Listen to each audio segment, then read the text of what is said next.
Bem-vindos ao canal Universo da Prosperidade Infinita. Por algum motivo especial este vídeo chegou até você. E se você gostar do vídeo, e quer que este conteúdo também ajude as outras pessoas, compartilhe com seus amigos, familiares e em suas redes sociais. Você também pode colaborar com o nosso canal, deixando uma pequena contribuição apenas clicando no valeu, ou simplesmente deixando o seu like e clicando no gostei. E não se esqueça de se inscrever, e também ative todas as notificações. Só assim você vai ser avisado e avisada sempre que um novo conteúdo de valor for postado por aqui. Eu acredito de coração que este conteúdo vai fazer diferença na sua vida e a partir de hoje tudo será diferente. Assista agora, Oração, a Arte de Acreditar, de Neville Goddard. Até o próximo conteúdo. Deus lhe abençoe. Vamos começar. Oração, a Arte de Acreditar. Neville Goddard. Capítulo 1. A lei da mente e a oração. Ore por minha alma, mais coisas são produzidas pela oração do que este mundo sonha. A oração é uma arte e requer prática. O primeiro requisito é uma imaginação controlada. Desfile e repetições vãs são estranhos à oração. Seu exercício requer tranquilidade e paz de espírito. Não use repetições vãs, pois a oração é feita em segredo e teu Pai, que vê em secreto, te recompensará publicamente. As cerimônias normalmente usadas na oração são meras superstições e foram inventadas para dar à oração um ar de solenidade. Aqueles que praticam a arte da oração geralmente ignoram as leis que a controlam. Atribuem às cerimônias os resultados obtidos e confundem a letra com o espírito. A essência da oração é a fé, ou mais a fé deve ser permeada de compreensão para receber aquela qualidade ativa que ela não possui quando está sozinha. Portanto, obtenha sabedoria, e com toda a tua obtenção, obtenha entendimento. Estes ensinamentos é uma tentativa de reduzir o desconhecido ao conhecido, apontando as condições em que as orações são respondidas e sem as quais não podem ser respondidas. Ele define as condições que governam a oração em leis que são simplesmente uma generalização de nossas observações. A lei universal da reversibilidade é o fundamento sobre o qual suas reivindicações se baseiam. O movimento mecânico causado pela fala já era conhecido há muito antes que alguém sonhasse com a possibilidade de uma transformação inversa, ou seja, a reprodução da fala por movimento mecânico. Por muito tempo, a eletricidade foi produzida pela fricção, sem nunca se pensar que a fricção, por sua vez, pudesse ser produzida pela eletricidade. Quer o homem consiga ou não reverter a transformação de uma força, ele sabe, no entanto, que todas as transformações de força são reversíveis. Se o calor pode produzir movimento mecânico, então o movimento mecânico pode produzir calor. Se a eletricidade produz magnetismo, o magnetismo também pode desenvolver correntes elétricas. Se a voz pode causar correntes ondulatórias, essas correntes também podem reproduzir a voz, e assim por diante. Causa e efeito, energia e matéria, ação e reação são iguais e intercambiáveis. Esta lei é da maior importância, porque permite prever a transformação inversa uma vez verificada a transformação direta. Se você soubesse como se sentiria se realizasse seu objetivo, então, inversamente, saberia em que estado se realizaria se despertasse em si tal sentimento. A injunção de orar acreditando que você já possui o que ora, é baseada no conhecimento da lei da transformação inversa. Se a sua oração realizada produz em você um sentimento definido ou estado de consciência, então, inversamente, esse sentimento ou estado de consciência particular deve produzir sua oração realizada. Como todas as transformações de força são reversíveis, você deve sempre assumir o sentimento de seu desejo realizado. Você deve despertar em você o sentimento de que você é e tem aquilo que antes desejava ser e possuir. Isso se faz facilmente ao contemplar a alegria que seria sua se o seu objetivo fosse um fato realizado, de forma que você viva e se mova e tenha seu ser na sensação de que seu desejo se realiza. O sentimento do desejo realizado, se assumido e sustentado, deve objetificar o estado que o teria criado.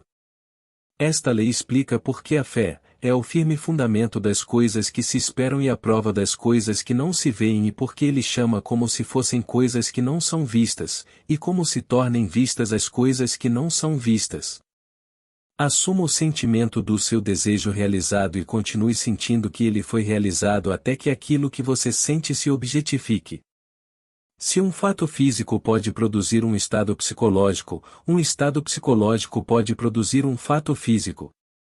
Se o efeito A pode ser produzido pela causa B, então, inversamente, o efeito B pode ser produzido pela causa A.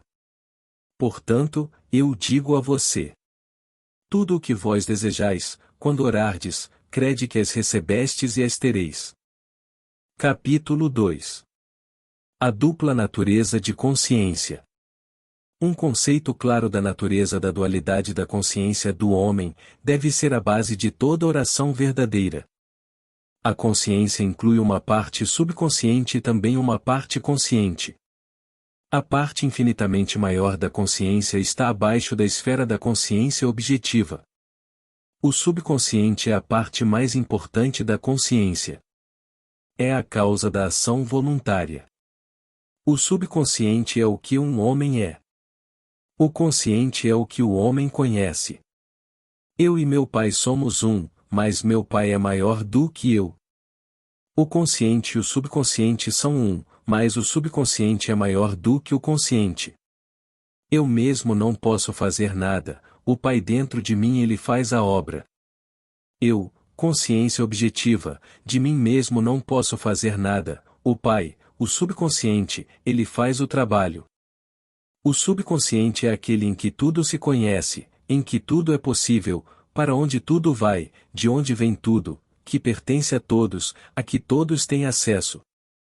Aquilo de que temos consciência é construído a partir daquilo de que não temos consciência. Não apenas nossas suposições subconscientes influenciam nosso comportamento, mas também moldam o padrão de nossa existência objetiva. Só eles têm o poder de dizer: façamos o homem manifestações objetivas à nossa imagem, à nossa semelhança. Toda a criação está adormecida nas profundezas do homem e é despertada para a existência objetiva por seus pressupostos subconscientes. Dentro desse vazio que chamamos de sono, há uma consciência em vigilância sem dormir, e enquanto o corpo dorme, esse ser sem dormir libera do tesouro da eternidade as suposições subconscientes do homem. A oração é a chave que abre o depósito infinito. Prove-me agora, diz o Senhor dos Exércitos, se eu não vos abrir as janelas do céu e vos derramar uma bênção, de modo que não haverá espaço suficiente para recebê-la. A oração modifica ou muda completamente nossas suposições subconscientes, e uma mudança de suposição é uma mudança de expressão. A mente consciente raciocina indutivamente a partir da observação, experiência e educação.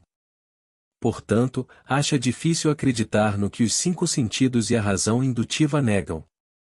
O subconsciente raciocina dedutivamente e nunca está preocupado com a verdade ou falsidade da premissa, mas procede na suposição da correção da premissa e objetiva resultados que são consistentes com a premissa. Essa distinção deve ser claramente vista por todos os que desejam dominar a arte de orar.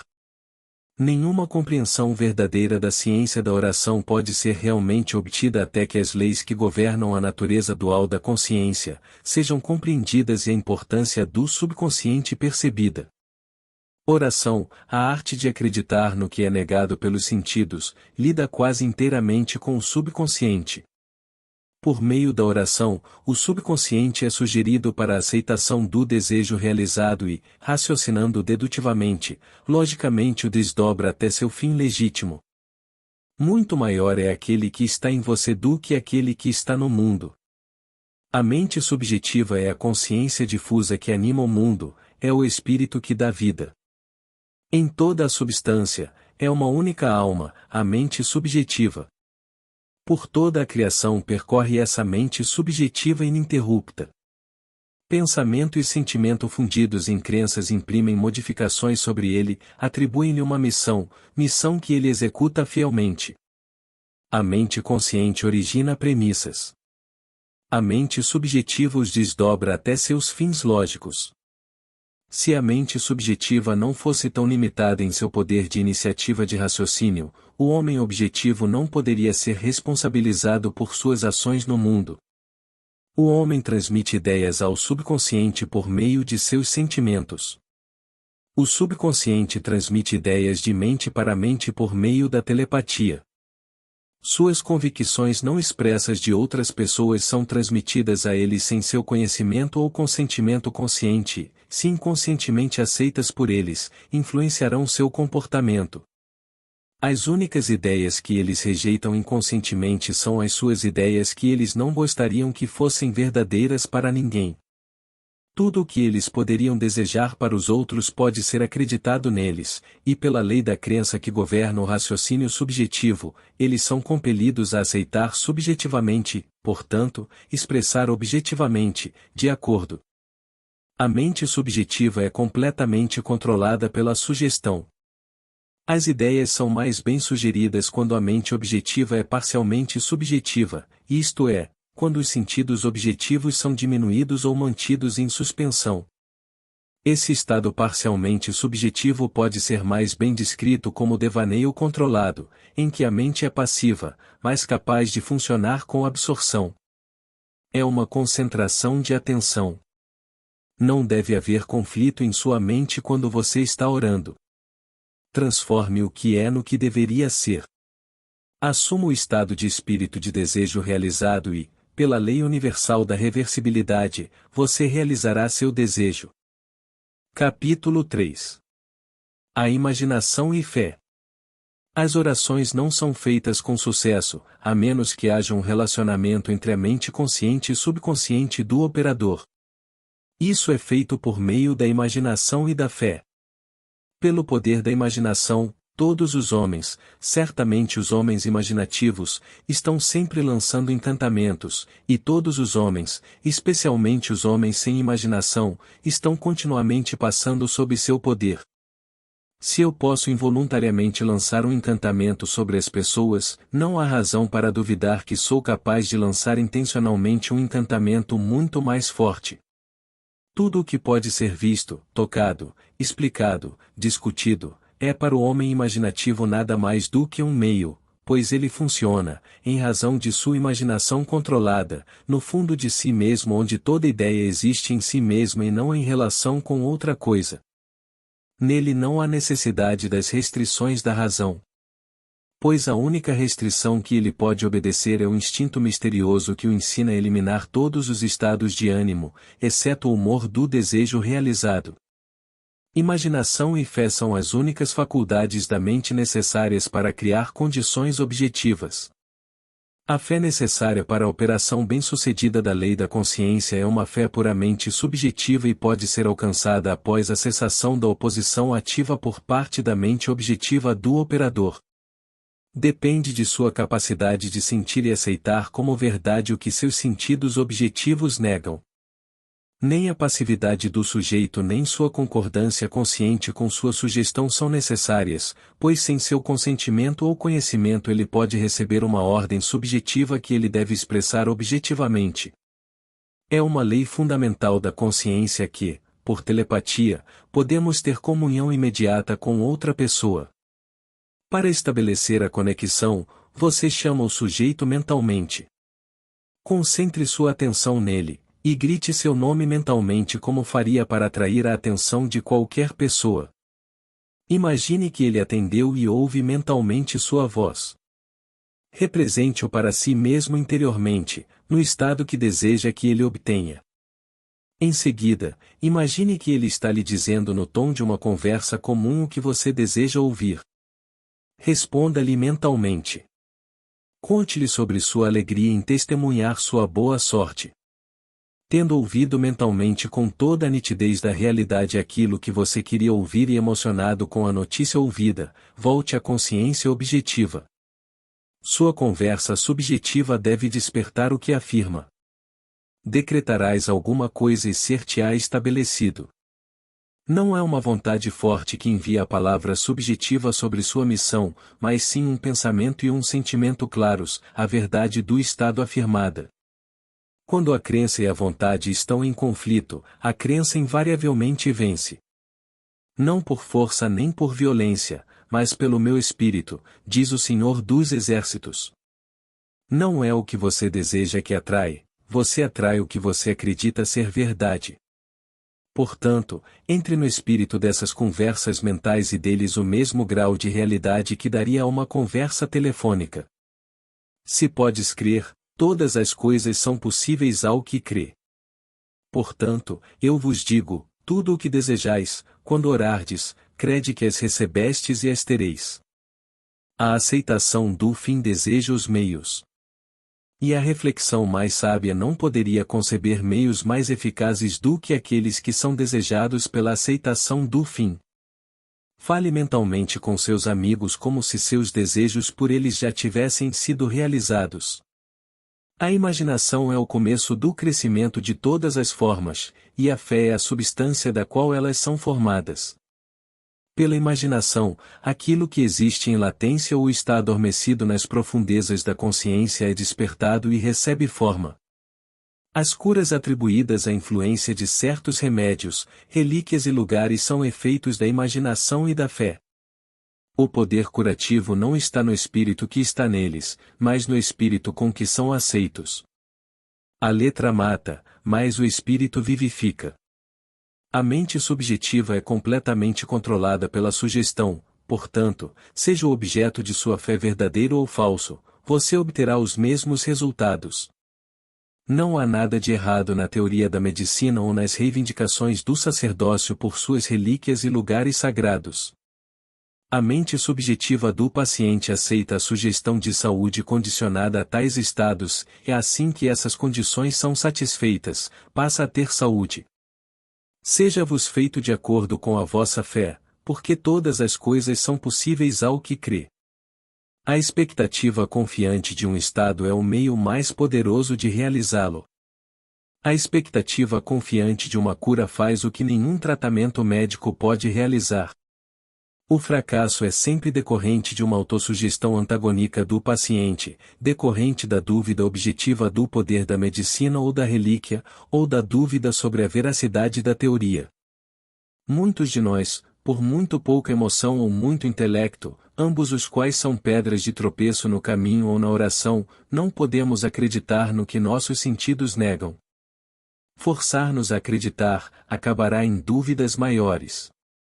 Para evitar tais contrassugestões, o paciente deve desconhecer, objetivamente, as sugestões que lhe são feitas. O método mais eficaz de curar ou influenciar o comportamento de outras pessoas consiste no que é conhecido como tratamento silencioso ou ausente. Quando o sujeito desconhece, objetivamente, a sugestão que lhe é dada, não há possibilidade de ele estabelecer uma crença antagônica. Não é necessário que o paciente saiba, objetivamente, que algo está sendo feito por ele. Pelo que se sabe dos processos subjetivos e objetivos de raciocínio, é melhor que ele não saiba objetivamente o que está sendo feito por ele. Quanto mais completamente a mente objetiva for mantida na ignorância da sugestão, melhor a mente subjetiva desempenhará suas funções. O sujeito aceita subconscientemente a sugestão e pensa que a origina, provando a verdade do dito de Spinoza, de que não conhecemos as causas que determinam nossas ações.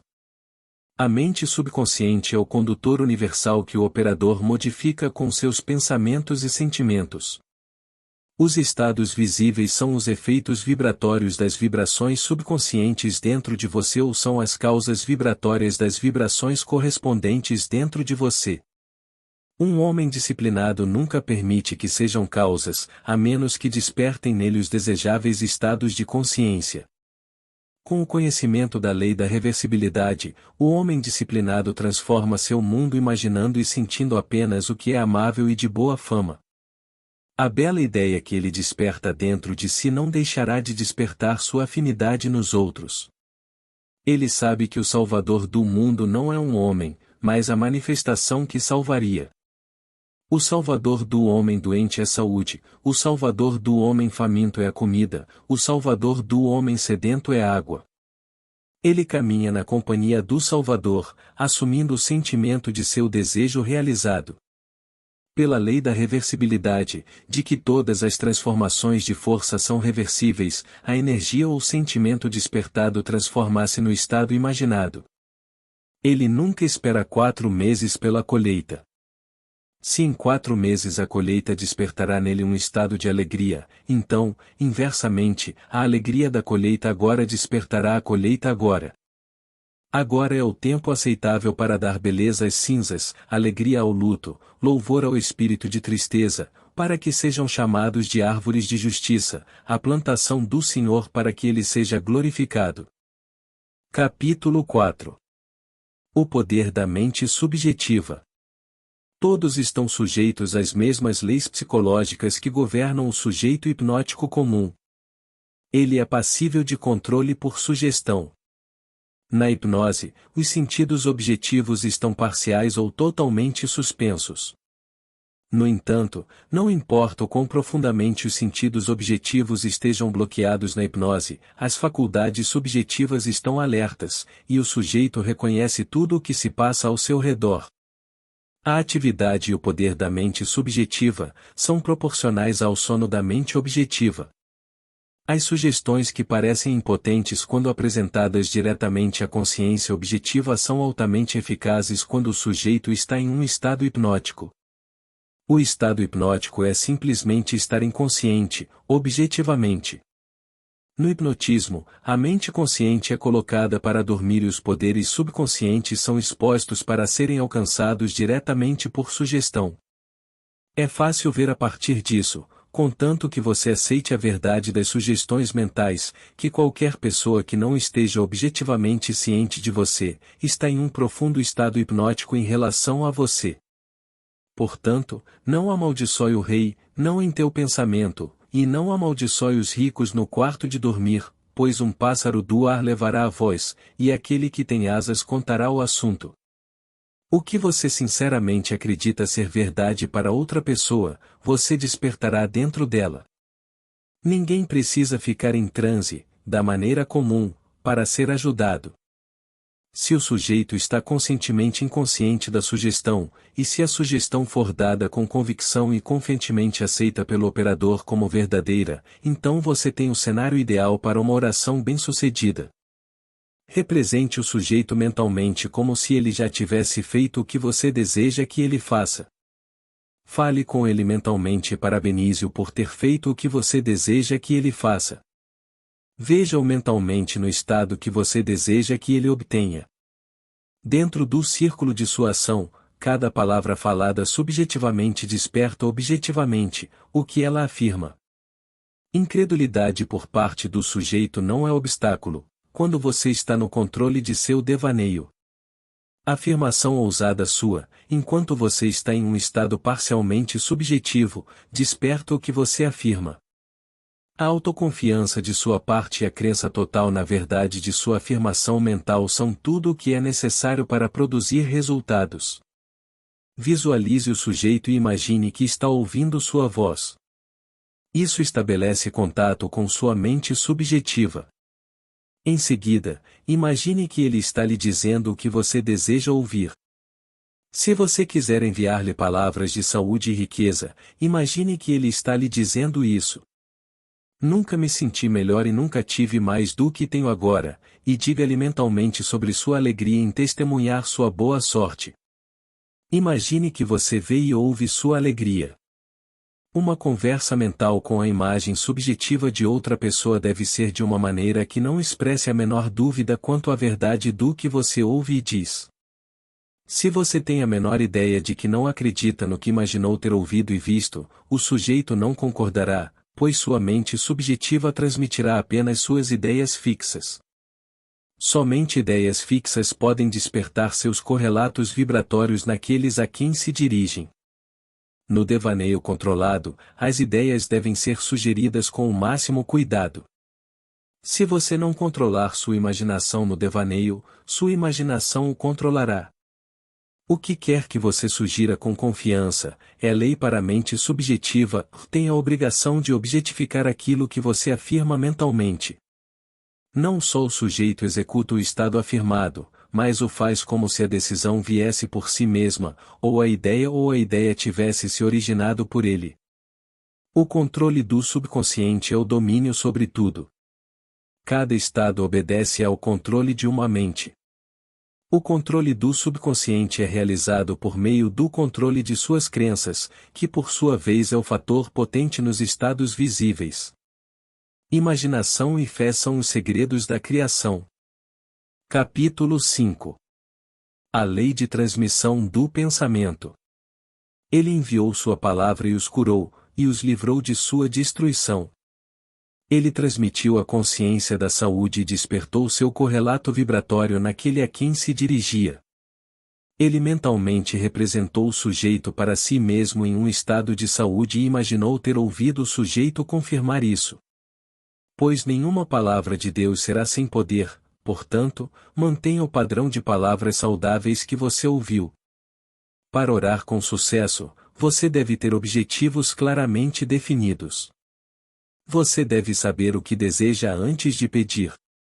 Você deve saber o que quer antes de sentir que o tem, e a oração é o sentimento do desejo realizado.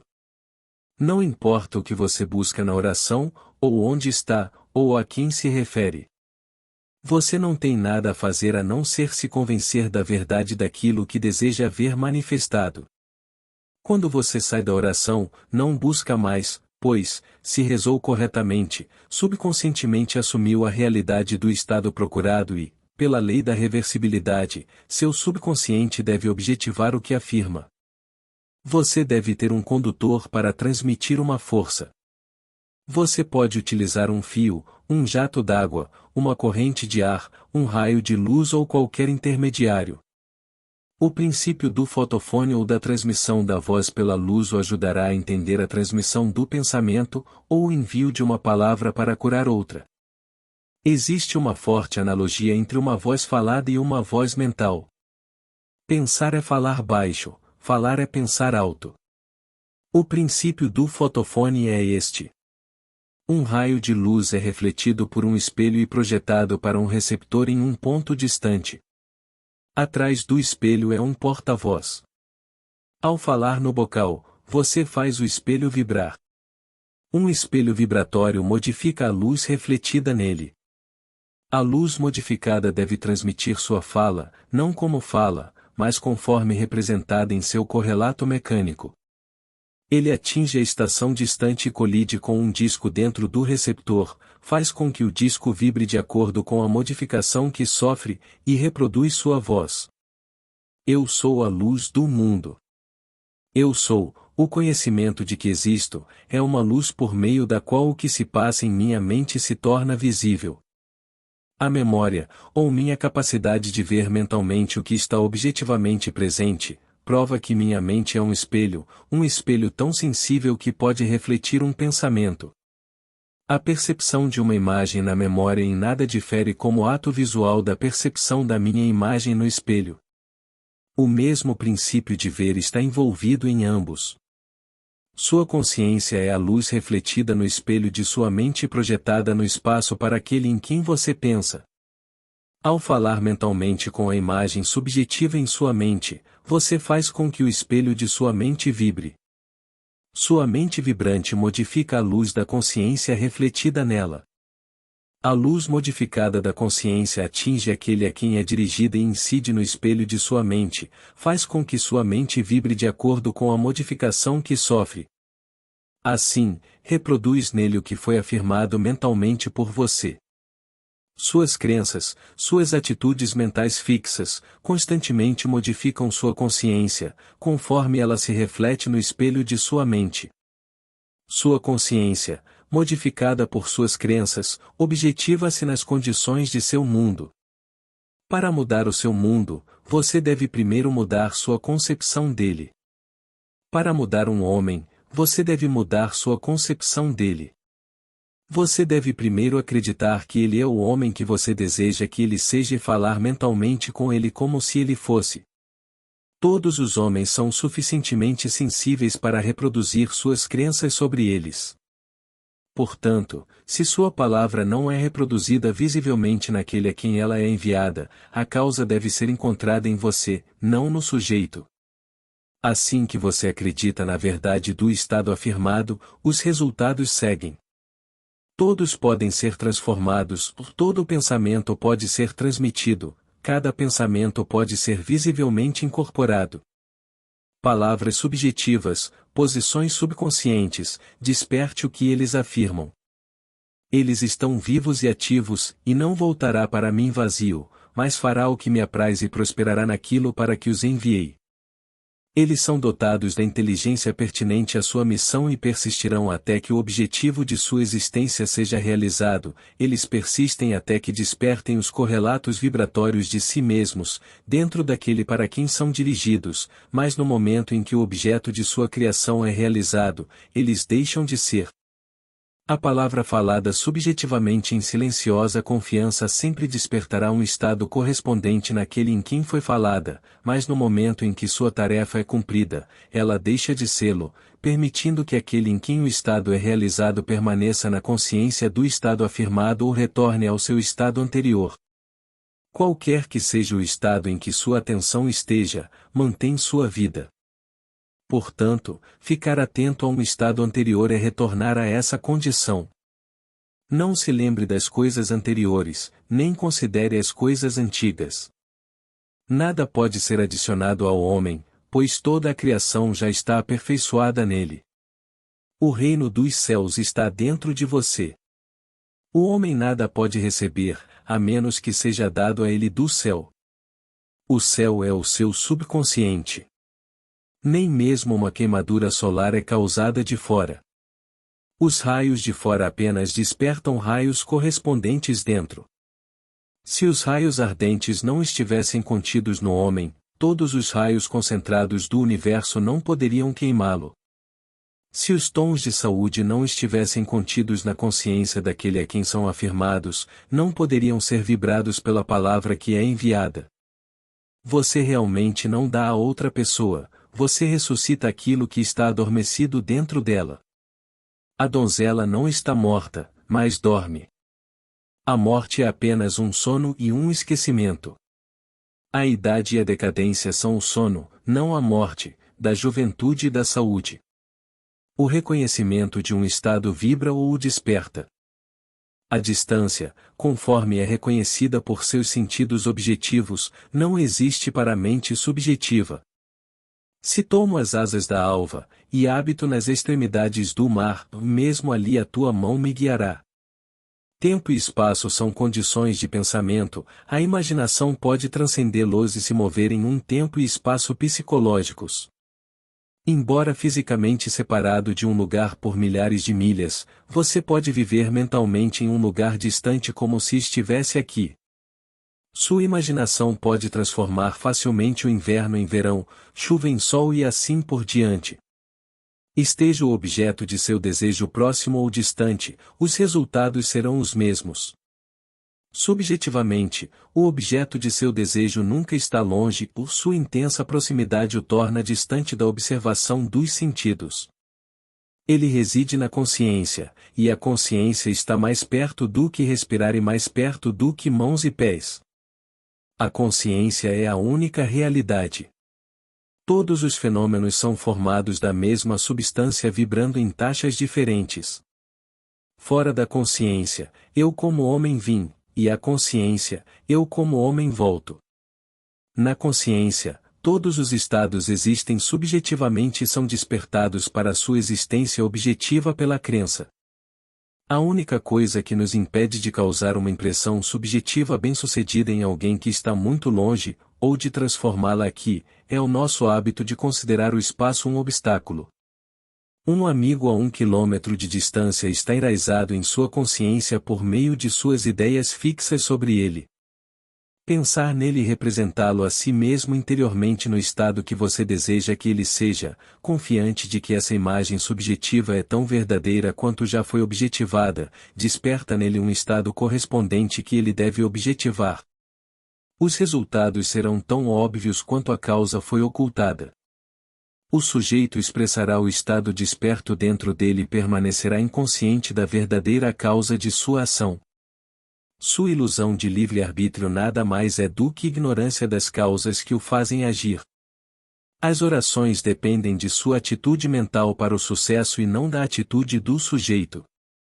O sujeito não tem poder para resistir às suas ideias subjetivas controladas sobre ele, a menos que o estado afirmado por você, para ser verdadeiro a respeito dele, seja um estado que ele é incapaz de desejar como verdadeiro para outro.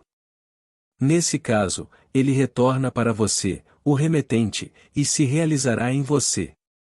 Desde que a ideia seja aceitável, o sucesso depende inteiramente do operador, não do sujeito que, como as agulhas de bússola em seus pivos, são bastante indiferentes quanto à direção que você escolhe dar a eles. Se a sua ideia fixa não é subjetivamente aceita por aquele a quem ela é dirigida, ela repercute em você de quem ela veio. Quem é aquele que irá prejudicar vocês, se vocês forem seguidores do que é bom? Eu fui jovem e agora sou velho, contudo, não vi o justo abandonado, nem a sua semente a mendigar o pão. Nenhum mal acontecerá aos justos. Nada nos acontece que não seja da nossa natureza. Uma pessoa que dirige um pensamento malicioso a outra será prejudicada por seu rebote se não conseguir a aceitação subconsciente do outro. O que semearem, vocês colherão. Além disso, o que você pode desejar e acreditar de outra pessoa pode ser desejado e acreditado por você, e você não tem o poder de rejeitar se aquele que deseja para você o aceitar como verdadeiro para você. O único poder de rejeitar uma palavra subjetiva é ser incapaz de desejar um estado semelhante de outra dar, pressupõe a capacidade de receber. A possibilidade de imprimir uma ideia em outra mente pressupõe a capacidade dessa mente de receber essa impressão. Os tolos exploram o mundo, o sábio o transfigura.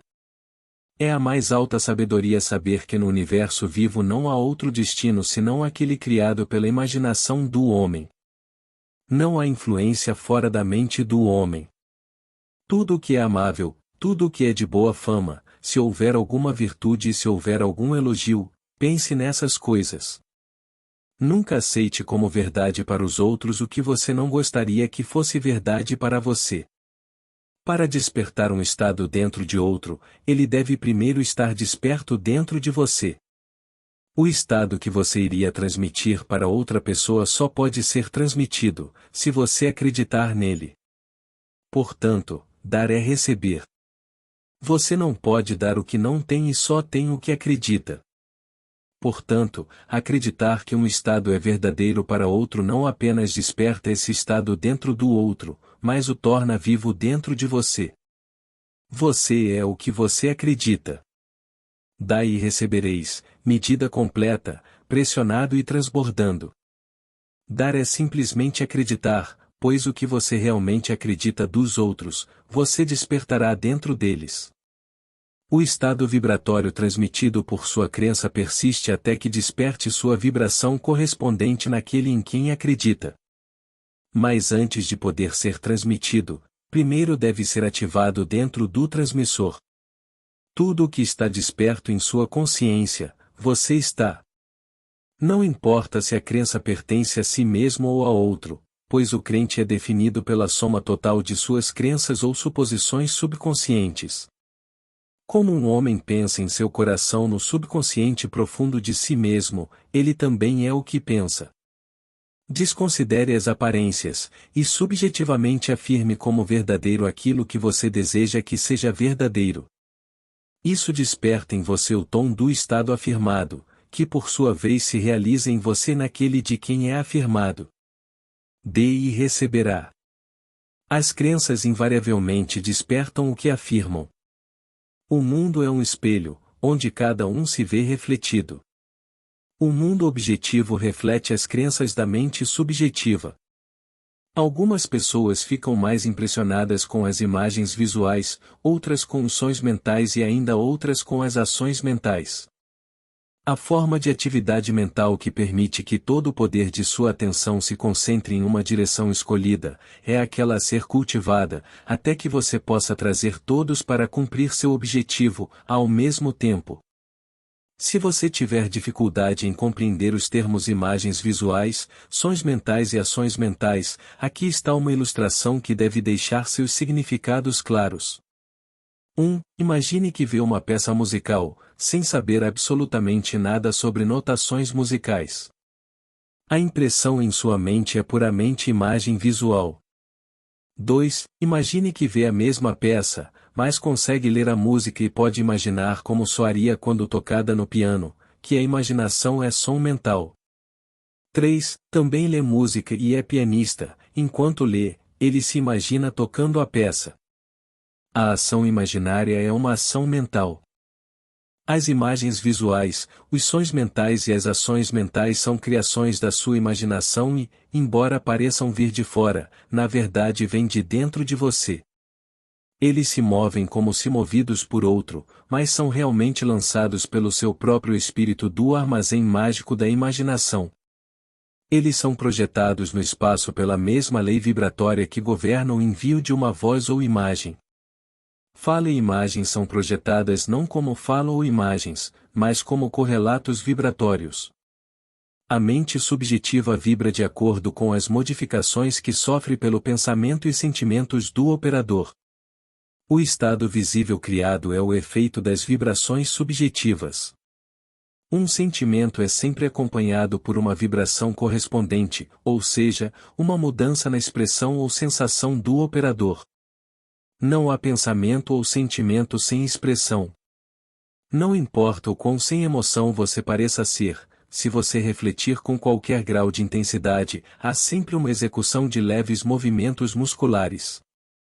O olho, embora fechado, segue os movimentos dos objetos imaginários e a pupila se dilata ou se contrai de acordo com o brilho ou afastamento desses objetos, a respiração é acelerada ou desacelerada, de acordo com o curso de seus pensamentos, os músculos se contraem correspondentemente aos seus movimentos mentais. Essa mudança de vibração persiste até que desperte no sujeito uma vibração correspondente, vibração essa que então se expressa em um fato físico. E a palavra se fez carne. A energia, como você vê no caso do rádio, é transmitida e recebida em um campo, um lugar onde ocorrem mudanças no espaço.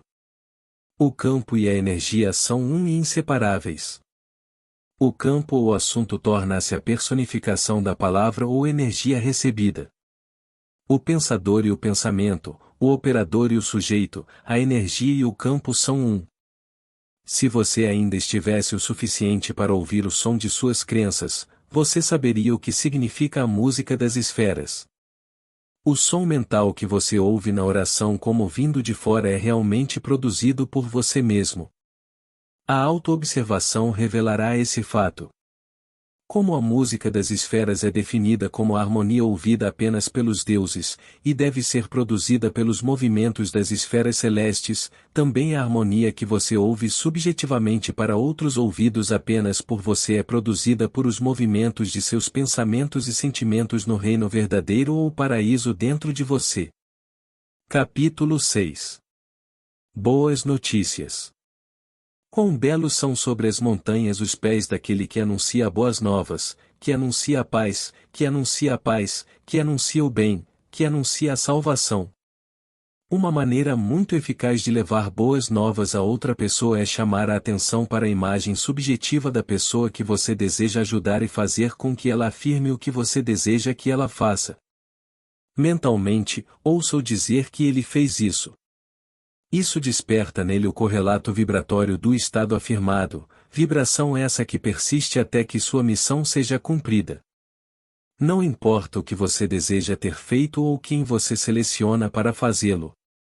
Assim que você subjetivamente afirma que está feito, os resultados seguem. O fracasso pode resultar apenas se você deixar de aceitar a verdade de sua afirmação ou se o estado afirmado não seria desejado pelo sujeito para si mesmo ou para outro. No último caso, o estado se realizaria em você, o operador. O hábito aparentemente inofensivo de falar consigo mesmo é a forma mais frutífera de oração. Uma discussão mental com a imagem subjetiva de outra pessoa é a maneira mais certa de orar por uma discussão. Você está pedindo para ser ofendido pelo outro quando se encontra objetivamente. Ele é compelido a agir de maneira desagradável a você, a menos que antes da reunião você contramande ou modifique sua ordem, afirmando subjetivamente uma mudança. Infelizmente, o homem esquece seus argumentos subjetivos, suas conversas mentais diárias com os outros, e, portanto, não consegue uma explicação para os conflitos e infortúnios de sua vida. Assim como os argumentos mentais podem produzir conflitos, as conversas mentais felizes produzem os correspondentes estados visíveis de boas novas. O homem se cria a partir de sua própria imaginação. Se o estado desejado é para você mesmo e você acha difícil aceitar como verdadeiro o que seus sentidos negam, invoque em sua mente a imagem subjetiva de um amigo e faça com que ele afirme mentalmente que você já é o que deseja ser. Isso estabelece nele, sem seu consentimento ou conhecimento consciente, a suposição subconsciente de que você é aquilo que ele afirmava mentalmente, suposição essa que, por ser inconscientemente assumida, persistirá até cumprir sua missão. Sua missão é despertar em você, seu correlato vibratório, vibração essa que, ao ser despertada em você, se realiza como um fato objetivo. Outra maneira muito eficaz de orar por si mesmo é usar a fórmula de Jó, que descobriu que seu próprio cativeiro foi removido enquanto ele orava por seus amigos. Fixe sua atenção em um amigo e deixe a voz imaginária de seu amigo dizer que ele é ou tem aquilo que é comparável ao que você deseja ser ou ter. Ao ouvi-lo e vê-lo mentalmente, sinta a emoção de sua boa sorte e deseje-lhe o melhor. Isso desperta nele a vibração correspondente do estado afirmado, vibração essa que deve então objetivar-se como um fato físico. Você vai descobrir a verdade da seguinte afirmação: Bem-aventurados os misericordiosos, porque eles receberão misericórdia. A qualidade da misericórdia é duas vezes abençoada, abençoa aquele que toma e aquele que dá. O bem que você aceita subjetivamente como verdadeiro para os outros não será apenas expresso por eles, mas uma parte plena será realizada por você. As transformações nunca são totais. A força é sempre transformada em mais do que uma força B. Um golpe com um martelo produz não apenas uma concussão mecânica, mas também calor, eletricidade, um som, uma mudança magnética e assim por diante. O correlato vibratório no sujeito não é toda a transformação do sentimento comunicado. A dádiva transmitida a outro é como a medida divina, comprimida, sacudida e transbordando, de modo que depois de 5.000, com os 5 pães e 2 peixes alimentados, sobram 12 cestos cheios. Capítulo 7. A imaginação e a maior oração. Imaginação é o começo da criação. Você imagina o que deseja e então acredita que seja verdade. Cada sonho pode ser realizado por aqueles que têm autodisciplina para acreditar. As pessoas são o que você escolhe para torná-las, um homem é de acordo com a maneira como você olha para ele. Você deve olhar para ele com outros olhos antes que ele mude objetivamente. 2 homens olharam das grades da prisão, um viu a lama e o outro viu as estrelas. Séculos atrás, Isaías fez a seguinte pergunta: Quem é cego senão meu servo, ou surdo, meu mensageiro que enviei? Quem é cego como o perfeito, tão cego como o servo do Senhor? O homem perfeito não julga segundo as aparências, mas julga com retidão. Ele vê os outros como deseja que sejam, ele ouve apenas o que deseja ouvir. Ele só vê o bem nos outros. Nele não há condenação, pois ele transforma o mundo com sua visão e audição. O rei que está assentado no trono, espalha o mal com os seus olhos. Simpatia pelas coisas vivas, concordância com as limitações humanas, não está na consciência do rei porque ele aprendeu a separar seus falsos conceitos de seu verdadeiro ser. Para ele, a pobreza é apenas o sono da riqueza. Ele não vê lagartas, mas sim borboletas pintadas, não no inverno, mas no verão dormindo, não um homem carente, mas Jesus dormindo. Jesus de Nazaré, que espargiu o mal com o olho, está adormecido na imaginação de cada homem, e da própria imaginação deve o homem despertá-lo afirmando subjetivamente: Eu sou Jesus. Então, e somente então, ele verá Jesus, pois o homem só pode ver o que está desperto em si mesmo. O útero sagrado é a imaginação do homem.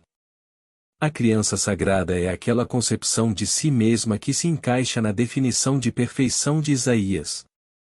Preste atenção às palavras de Santo Agostinho.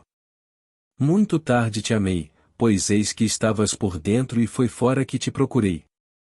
É a sua própria consciência que você deve se voltar para a única realidade. Lá, e só lá, você desperta aquilo que está adormecido. Embora Cristo nasça 1000 vezes em Belém, se ele não nasce em ti, a tua alma ainda está abandonada. A criação terminou. Você chama sua criação ao sentir a realidade do estado que você chamaria. Um humor atrai suas afinidades, mas não cria o que atrai. Assim como o sono é chamado pelo sentimento de estou com sono, também Jesus Cristo é chamado pelo sentimento de eu sou Jesus Cristo. O homem vê apenas a si mesmo. Nada acontece ao homem que não seja a sua natureza. Pessoas emergem da massa, traindo sua afinidade íntima com seus estados de espírito à medida que são engendrados. Você os conhece aparentemente por acidente, mas descobre que são íntimos de seu humor. Como seus estados de espírito se externalizam continuamente, você pode profetizar, a partir deles, que, sem pesquisa, logo encontrará certos personagens e certas condições. Portanto, chame o perfeito para a existência, vivendo no sentimento de eu sou Cristo, pois Cristo é o único conceito de ego por meio do qual podem ser vistas as realidades desveladas da eternidade. Nosso comportamento é influenciado por nossa suposição subconsciente a respeito de nossa própria posição social e intelectual e daquele a quem estamos nos dirigindo. Procuremos e evoquemos a maior posição, e a mais nobre de todas é aquela que despoja o homem de sua moralidade e o reveste de incontida glória imortal. Vamos assumir o sentimento de eu sou Cristo, e todo o nosso comportamento mudará sutil e inconscientemente de acordo com a suposição.